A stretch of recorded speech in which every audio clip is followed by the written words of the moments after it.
अस्सलामुअलैकुम। Welcome to my channel Nazia voice. तमाम updates के लिए मेरे चैनल को सब्सक्राइब करें और बेल नोटिफिकेशन ऑन करें।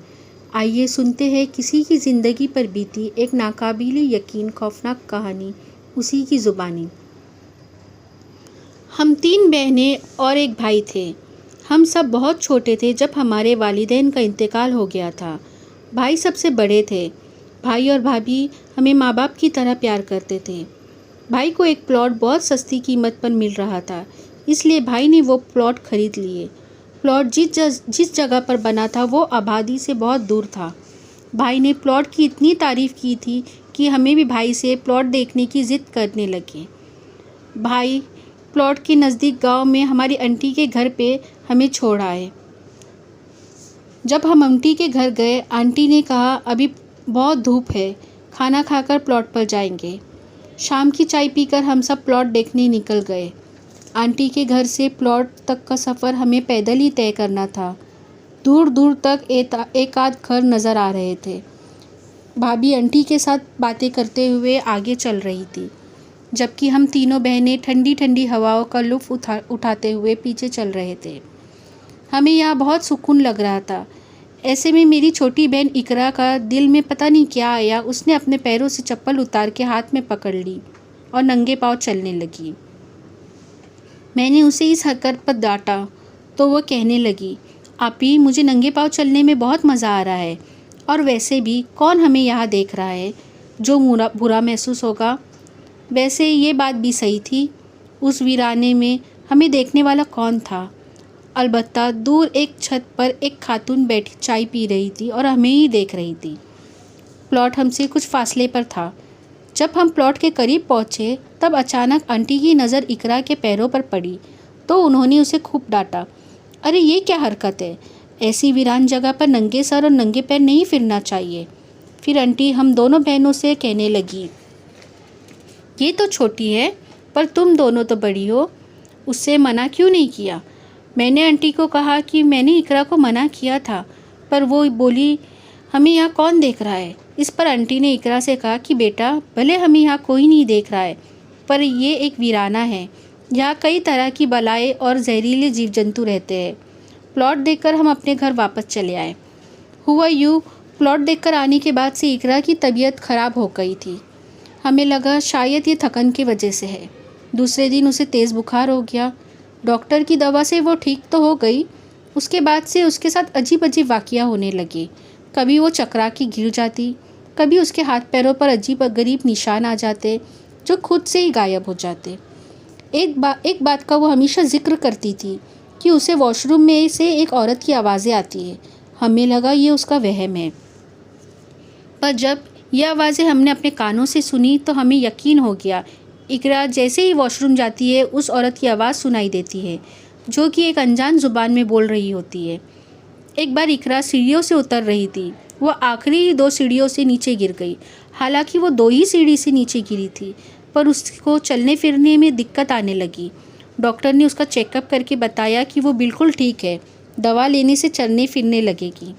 शुरू में तो इकरा दीवार का सहारा लेकर चलती रही, उसके बाद वो घोड़ा बनकर चलने लगी जैसे छोटे बच्चे चलते हैं। उसका इस तरह चलने पर हमें ज़्यादा तवज्जो नहीं दी, क्योंकि उसकी पढ़ाई के नाम से जान जाती थी, इसलिए हम समझे वो पढ़ाई से बचने के लिए ये सब ड्रामा कर रही है। वो 9वीं क्लास की तालिबा थी। जब भी पेपर होते वो बीमार पड़ जाती, पर जब 2-3 दिन तक वो ऐसी ही चलती रही तब हमने उसे टोका, ऐसी क्यों चल रही हो, खड़े होकर क्यों नहीं चल रही। तो वो बोली, मैं कह रही हूँ ना, मुझसे खड़े होकर नहीं चला जा रहा है, तुम लोगों की समझ ही नहीं रहे हो। इस पर हम बहनों ने मिलकर उसे सहारा देकर खड़े होने में मदद की, पर वो खड़े नहीं हो पा रही थी, जैसे उसके पैरों में जान ही नहीं है। अब हम लोगों को फिक्र होने लगी। हमने इस बात का जिक्र भाई से किया। भाई को पता चला तो वो दूसरे दिन उसे हॉस्पिटल ले गए। डॉक्टर ने कहा इनका टेस्ट हो गए, फिर ही कुछ कहा जा सकता है। तब तक इन्हें हॉस्पिटल में ही एडमिट रहना होगा। इकरा के वजह से भाई बहुत परेशान थे। इकरा की सारी रिपोर्ट्स नॉर्मल आई थी। चलने फिरने की माजूरी के लिए डॉक्टर ने फिजियोथेरेपी का मशवरा दिया। इकरा अभी भी हॉस्पिटल में ही थी। उसके साथ कभी हम दोनों बहनें रुकती, कभी बाजी रुकती। बड़ी परेशानी के दिन थे। सच कहा है किसी ने, अल्लाह हॉस्पिटल और कोर्ट कचहरी से बचाए। डॉक्टर को भी समझ नहीं आ रहा था कि जब सारी रिपोर्ट्स क्लियर है तो चलने फिरने में दुश्वारी क्यों आ रही है। फिर डॉक्टर ने ये कहकर इकरा को डिस्चार्ज कर दिया कि इन्हें घर ले जाए और घर पर ही इनको फिजियोथेरेपी और एक्सरसाइज करवाए। यह बात नहीं बनी तो भाई ने इकरा को दूसरे हॉस्पिटल में एडमिट करवा दिया। इकरा को इस हालत में देखकर हमारा दिल खून के आंसू रोता था। कैसी हंसती खेलती थी। हमने सोचा भी नहीं था कि कभी वो इस तरह बिस्तर पर पड़ी रहेगी। हम लोग हर वक्त उसकी दिलजोई में लगे रहते कि उसे किसी बात का एहसास ना हो। यूं ही बातों के दौरान उसने हमें एक अजीब सी बात बताई थी कि घर पर जब वो सो रही होती तो एक काले कपड़े में औरत उसके पैरों पर हाथ फेरा करती थी। जब उसकी आँख खुलती वो औरत झट से वॉशरूम में चली जाती। इकरा ने कभी उस औरत का चेहरा नहीं देखा था। जैसे ही आँख खुलती वो औरत तुरंत वॉशरूम में घुस जाती। खैर, इकरा के साथ और एक बात यह है कि अब उसे अक्सर दौरे पड़ने लगे। जब उसे दौरे पड़ते उसका चेहरा बिगड़ जाता, जो दिखने में काफ़ी भयानक दिखाई देता था।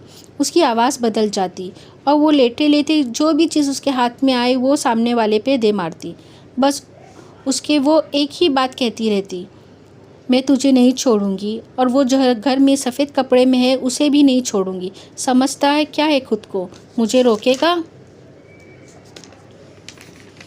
मैं उसको ज़िंदा नहीं छोड़ूंगी। बाजू वाले रूम में एक बुज़ुर्ग औरत ये सब देख के दम किया हुआ पानी देती। जैसे ही हम पानी इकरा पर छिड़कते वो शांत हो जाती। उस बुज़ुर्ग औरत ने ही भाई को मशवरा दिया कि अपनी बहन को किसी अच्छे आमिल को दिखाओ, इसके साथ कोई और ही मामला लगता है। भाई के एक दोस्त ने उन्हें एक आमिल के बारे में बताया था, जिनसे मिलने भाई तुरंत ही रवाना हो गए। भाई ने उन्हें जब इकरा की पूरी कैफियत बताई तो उन्होंने भाई के साथ आने के लिए हामी भर ली। हमने देखा भाई के साथ एक इंतहाई नूरानी चेहरे वाले बुज़ुर्ग तशरीफ़ लाए। जैसे ही इकरा की नज़र बुज़ुर्ग पर पड़ी वो फिर से उसी हालत में आ गई। उसका चेहरा खतरनाक हद तक बिगड़ गया। उसने बड़ी बदतमीज़ी से बुज़ुर्ग से कहा, अबे ओ बुड्ढे, तू यहाँ क्यों आ गया? चला जा यहाँ से, यहाँ तेरा कोई काम नहीं है। आमिल अपनी पढ़ाई में मशरूफ़ रहे। उन्होंने इशारे से सबको पीछे रहने के लिए कहा। इस दौरान इकरा बेचैनी से पहलू बदलती रही। उसके हाथ में जो भी सामान आ रहा था वो बुज़ुर्ग पर फेंक रही थी, पर बुज़ुर्ग तमाम उन चीज़ों से बेखबर पड़ते रहे। दम किए हुए पानी को हाथों में लेकर इकरा पर छिड़क दिए, जिससे वो नॉर्मल हो गई। उन्होंने 2 तावीज़ दिए, एक बाजू में बांधने के लिए और एक गले में डालने के लिए। उन्होंने भाई से कहा, अभी वक्त ज़्यादा हो गया है, कल हम इसका उतारा करना होगा। तुम कल कुछ ज़रूरी चीज़ें ले आना, जिसमें बकरी की कलेजी, गुर्दे, फेफड़े और दिल चाहिए, और ये तमाम चीज़ें ताज़ा होना चाहिए। उतारे का अमल ईशा के बाद करना था। इस काम के लिए भाई एक बकरी लाए, जिसे मगरिब के बाद ज़बह करके सारी चीज़ें आमिल को दे दी। आमिल भाई के साथ आ गए थे। उन्होंने हम सबको गले में पहनने के लिए तावीज़ दिए। आमिल ने लोगों को इकरा के पास से सख्ती से हट जाने के लिए कहा था। तमाम चीज़ों से फारिग होकर आमिल ने भाई से कहा, चलो बेटा जल्दी करो, हमें 12 बजने से पहले इन चीज़ों को एक वीरान जगह पर डालना है। देर नहीं होनी चाहिए, जल्दी करो। आमिल ने शॉपर हाथ में पकड़ते हुए कहा। भाई आमिल को लेकर बाइक की तरफ चले गए। उन लोगों के जाने के बाद भी वार्ड में मुकम्मल खामोशी छाई हुई थी। हालांकि लोग अभी भी मौजूद थे।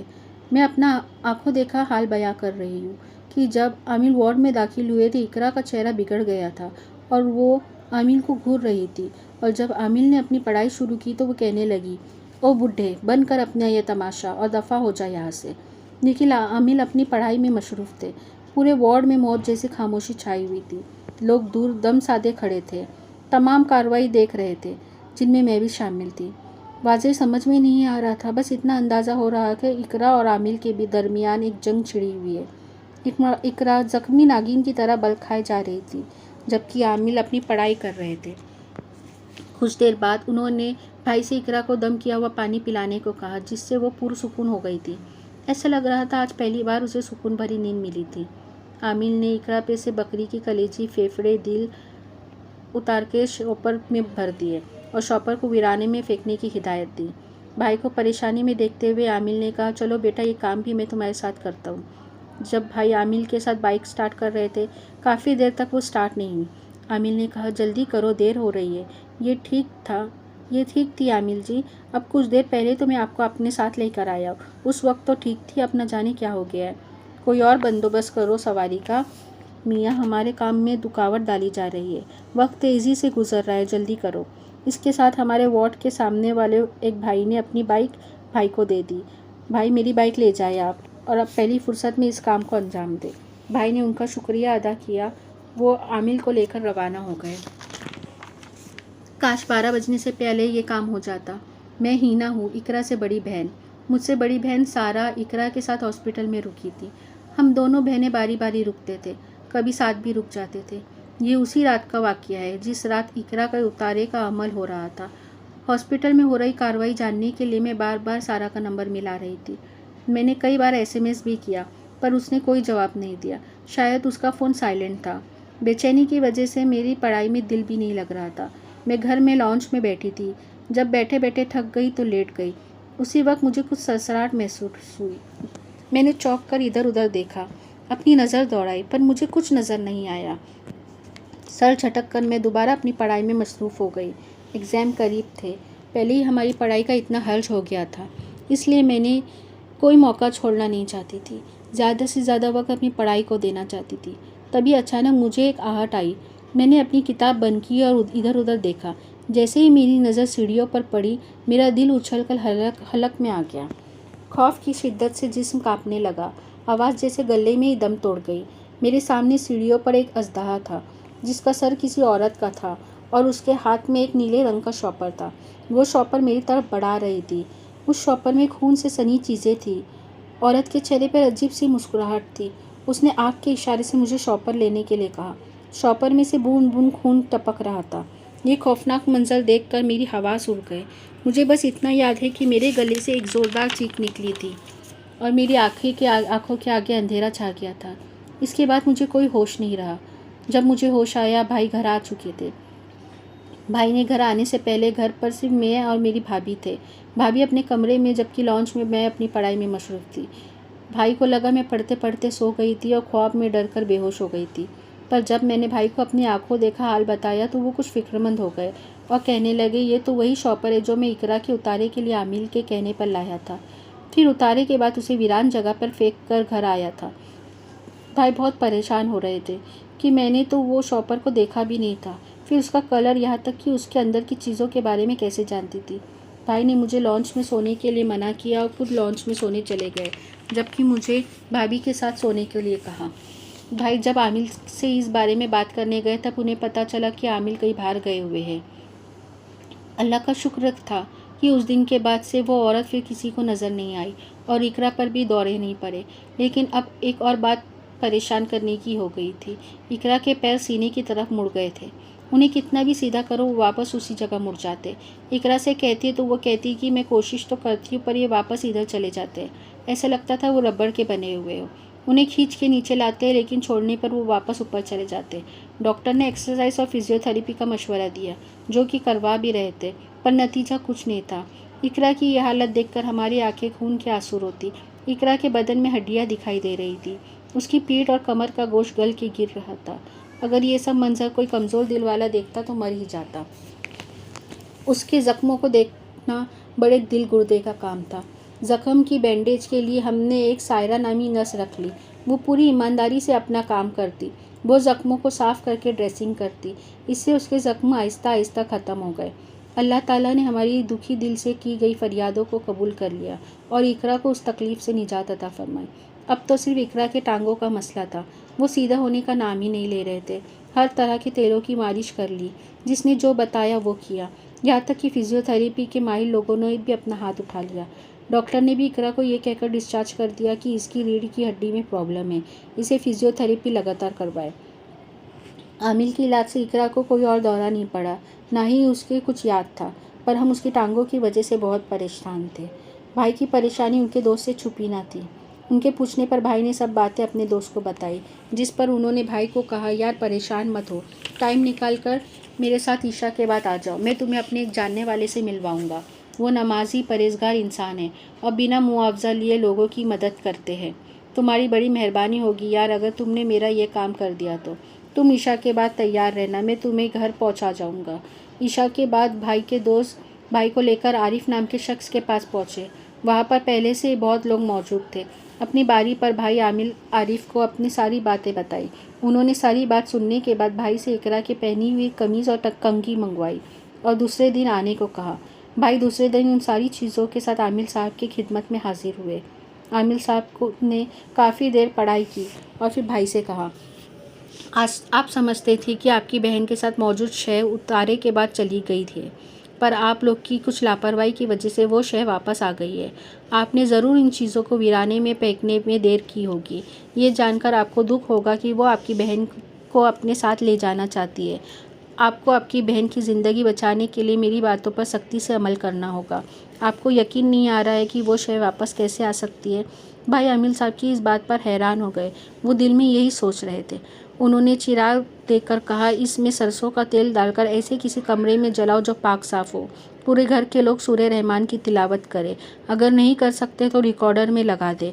उन्होंने इकरा के बाजू में बांधने के लिए तावीज़ दिए और सख्ती से बांधे रहने की हिदायत दी। साथ ये भी कहा कि जब चिराग जलाए इकरा को उसके सामने बैठाकर चिराग को देखने दे और साथ ही घर का कोई भी फ़र्द उसके साथ आयतल कुर्सी का हिसार करके बैठे।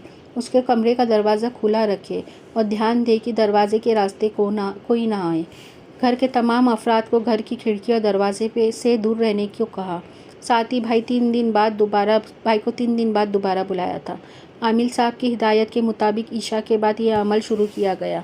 इकरा ऊपर वाले कमरे में रहती थी और अमल के लिए नीचे वाला कमरा चुना गया। इकरा को अमल के लिए जब भाई नीचे लाते तो वो पसीना पसीना हो जाते। हड्डियों का ढांचे वाली इकरा का वज़न कई गुना बढ़ जाता था।